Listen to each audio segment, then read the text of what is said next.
So you have left your toxic and unhealthy relationship. Congratulations. First of all, give yourself a pat in the back and a mini celebration to celebrate this big win because it took a lot of courage for you to do that. I know that it's super scary. There's a lot of things going on. It's an emotional roller coaster. It gets overwhelming. So pat yourself in the back, take a deep breath with me, and then sigh. So now that you've left, what now, right? You probably ask yourself this. What now? What do you do? And most importantly, how do you make sure that you don't return to that toxic relationship?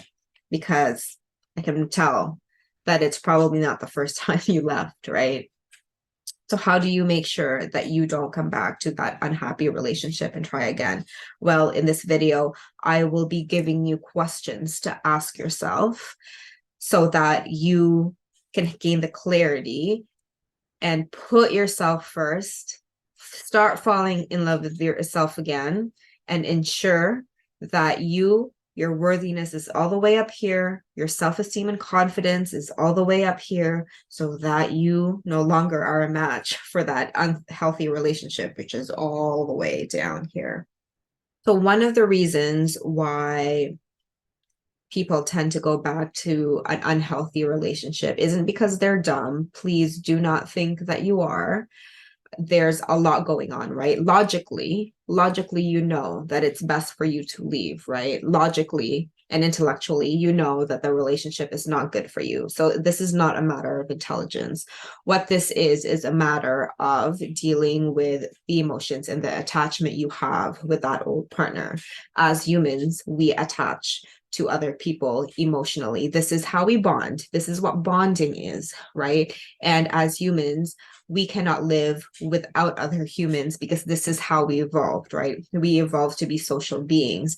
So when you feel that you're still attached to your ex-partner, even though they're quite toxic and unhealthy for you, you're not dumb or a failure because of that feeling of wanting to go back to them. Okay, so please stop thinking that something is wrong with you, because there's nothing wrong with you. It's a basic human feeling to kind of want to crave that old partner back because of all of the emotional complexities and the bonding.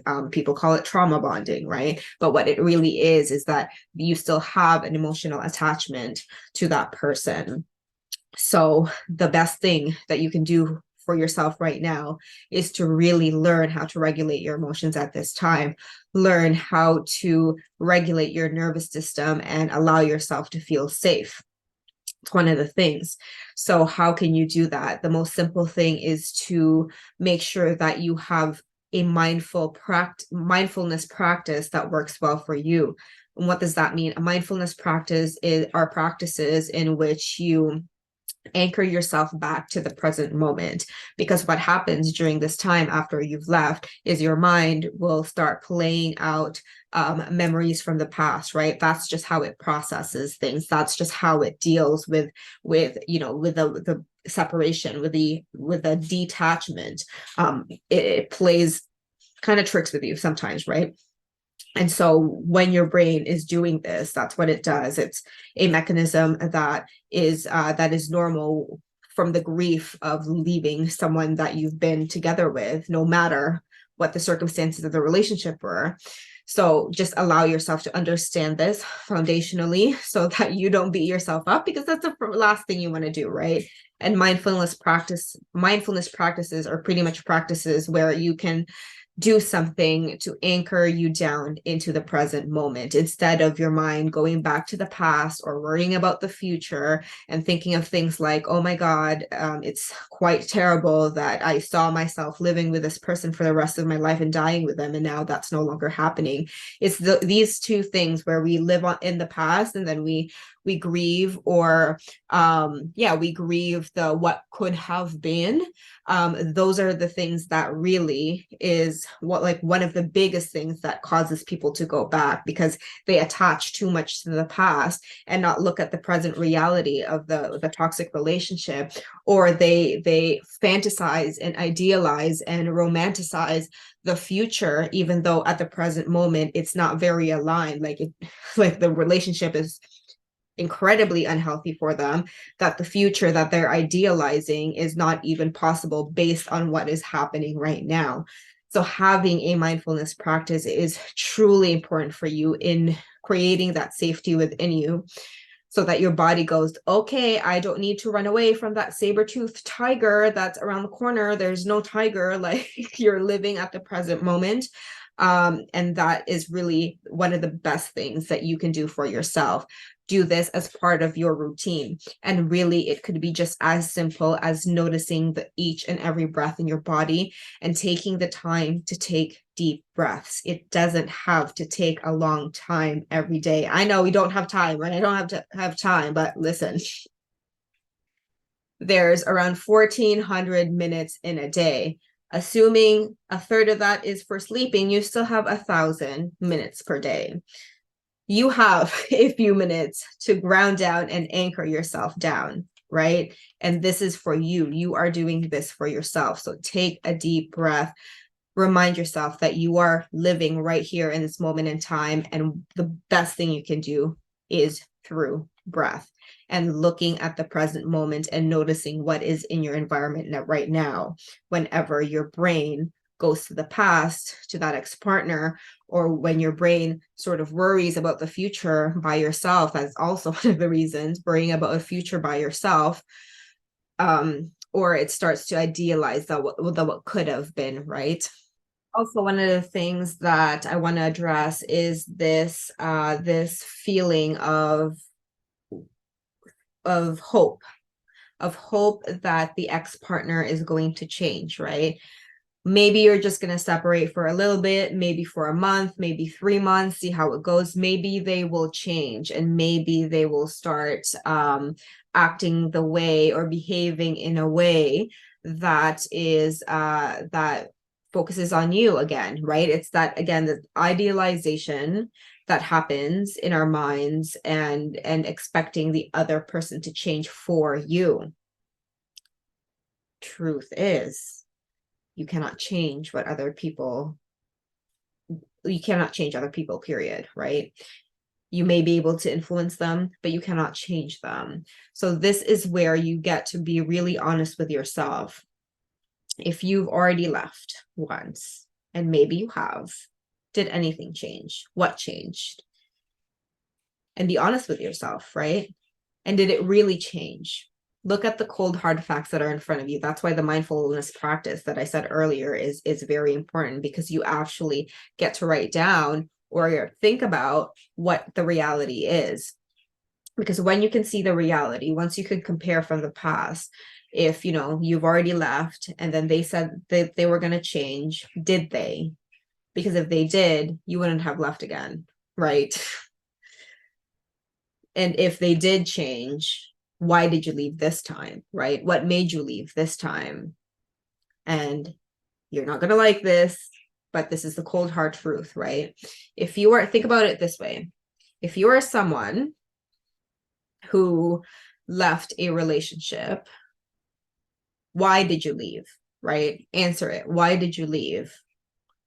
One of the reasons, maybe, is because there was an unmet need in the relationship, right? Some of your needs weren't met, because if your basic human needs were met, you would have stayed in the relationship and you would have been fulfilled. You would have been happy. It wouldn't have been toxic. It would have been healthy, right? And it's not about argue. Like, you can argue, anyone can argue, friends can argue, and they'll still be fine. But the argument or the consistent hamster wheel where you're just not going anywhere, and you're feeling that your needs aren't met, take a look at that. And this can feel very difficult. I know it can feel very difficult, but these are the cold hard truths that you want to be able to admit to yourself first, because when you do, then it's going to be a no-brainer. It's going to be a no-brainer decision to stay gone, right? And so these are the things that I actually talk to my clients about a lot. My clients tend to leave an unhappy and toxic relationship, and part of them really doesn't want to come back, but part of them does want to come back. And so these are the questions that I ask them, right? These are the things that I encourage them to think about.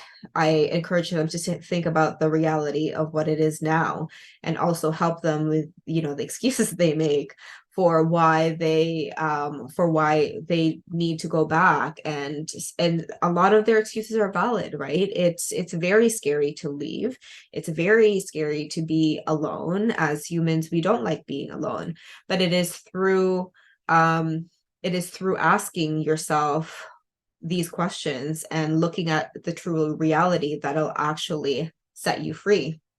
And last but definitely not the least, I'm sure that you are someone who has some sympathy and compassion and even empathy, right? You might consider yourself as someone who is an empath.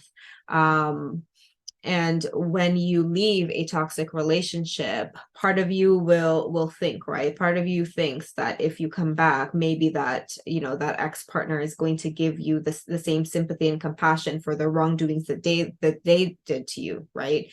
All the things that you did not deserve, all the trauma that you've experienced, all the abuse, right? If that's your experience. It's very easy for you to think that way, that when you do come back, they'll give you the compassion, they'll give you the sympathy, right? And this is where you get to be honest with yourself, right? And ask yourself this question: are you projecting your sympathy towards your ex-partner?